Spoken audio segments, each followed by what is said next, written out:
Good morning everyone. আশা করি তোমরা সবাই ভালো আছো, আমিও ভালো আছি। দেখো কড়াইটা বসিয়ে দিয়েছি আর এদিকে পাশে আমি দুধও গরম করে নিয়েছি। তা তোমাদের সাথে আমি আজকে শেয়ার করব হচ্ছে সুজির হালুয়া। আমি যেরকম করে বানাই ভাবলাম সেটাই একটু তোমাদের সাথে শেয়ার করি। এই কৌটোটার মধ্যে আছে সুজি। তা চলো আমি সুজিটা এখন গরম কড়াইতে একটু ভাজবো। আর নিয়ে নিয়েছি ঘি, এই যে, আর নিয়েছি হচ্ছে চিনির বাতাসা।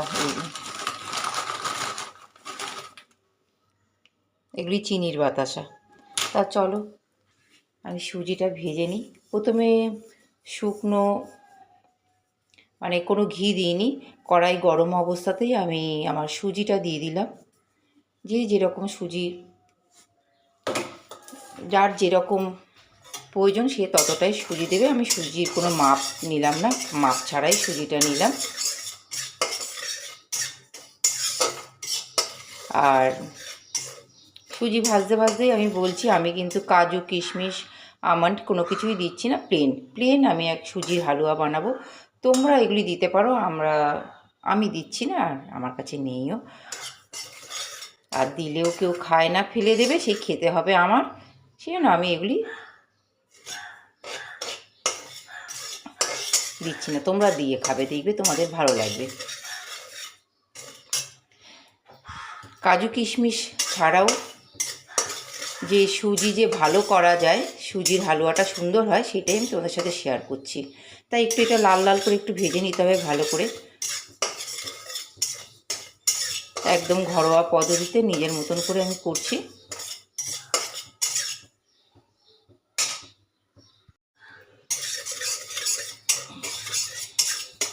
আর তোমরা কি জানো, সুজি রেখে দিলে সুজিতে পোকা হয়ে যায়, কিন্তু সুজি যদি এরকম ভেজে রেখে দাও তাহলে কিন্তু সুজিতে পোকা হয় না, অনেক দিন ধরে রাখা যায়।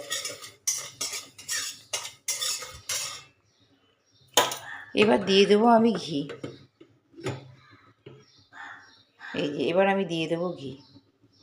আগে আমি ঘি দিইনি, আগে সুজিটা ভেজে নিলাম, এবার আমি ঘি দিয়ে ভাজবো।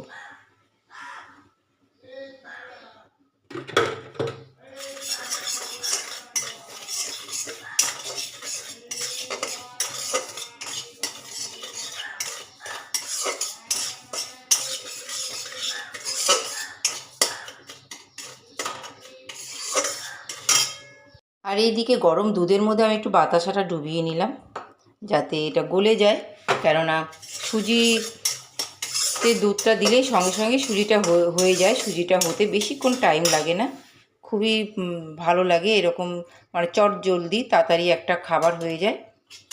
এটা বাচ্চাদের পক্ষেও খুব ভালো, আর বড়দের তো ভালোই। বাচ্চাদের খিদে পেলে চট জলদি যদি তুমি সুজি এরকম হালুয়া করে দাও একটু মিষ্টি মিষ্টি, ওরা খেয়ে খুব তৃপ্তি পাবে। তা চলো এইটা আমি একটু গুলে নেব হাতা দিয়ে। দেখো বাতাসাগুলো আমি গুলে নিয়েছি, এবার আমি দিয়ে দেবো। যেহেতু আমার সুজিটাও ভাজা হয়ে গেছে, ঠিক এই টাইপের ভাজলাম। এবার যদি আবার একটু দুধ লাগে তা কিছুই না, আমার দুধ তো গরম করাই আছে, আমি ওখান থেকে নিয়ে দিয়ে দেবো। আর যেটা আমি বলছিলাম, যদি সুজি তোমরা একটু ভেজে রেখে দাও তাহলে কিন্তু যখন ইচ্ছা তখনই ভাজা সুজি দিয়ে করে যা ইচ্ছা খাওয়া যায়, তাই না? শুধু সুজির হালুয়া কেন, অনেক কিছুই করে খাওয়া যায়, তোমার মনে যা চাইবে।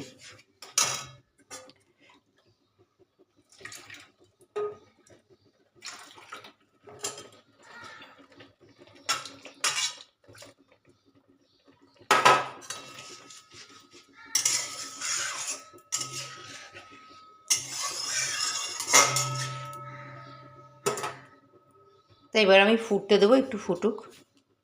অনেকে মিষ্টি জিনিসে একটু একটু নুন দিলে ভালো লাগে, কিন্তু আমি নুনটা দিচ্ছি না, যেহেতু আমি দুধ দিয়েছি। আবার অনেক সময় দিই, কিন্তু এটা না দেওয়াই ভালো।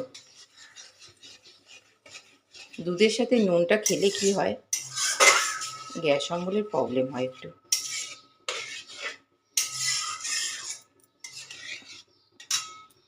এই দেখো রেডি আমার দুধের হালুয়া, সরি সুজির হালুয়া। তোমরা এরকম করে বানিয়ে খেয়ে দেখো, ভালো লাগবে বন্ধুরা, কথা দিচ্ছি। আর রুটির সাথেও ভালো লাগবে, খুব সুন্দর। ভিডিওটা এখানে শেষ করলাম। যারা সুজির হালুয়াটা দেখেছো, যদি নতুন কোনো বন্ধু হয়ে থাকো প্লিজ চ্যানেলটা সাবস্ক্রাইব করে পাশে থেকো। তা আমি এখন এই সুজির হালুয়া দিয়ে রুটি খাবো। তা যে বাটিতে আমি গরম করে বাতাসাটা রেখেছিলাম সেখানেই নিয়ে নিচ্ছি।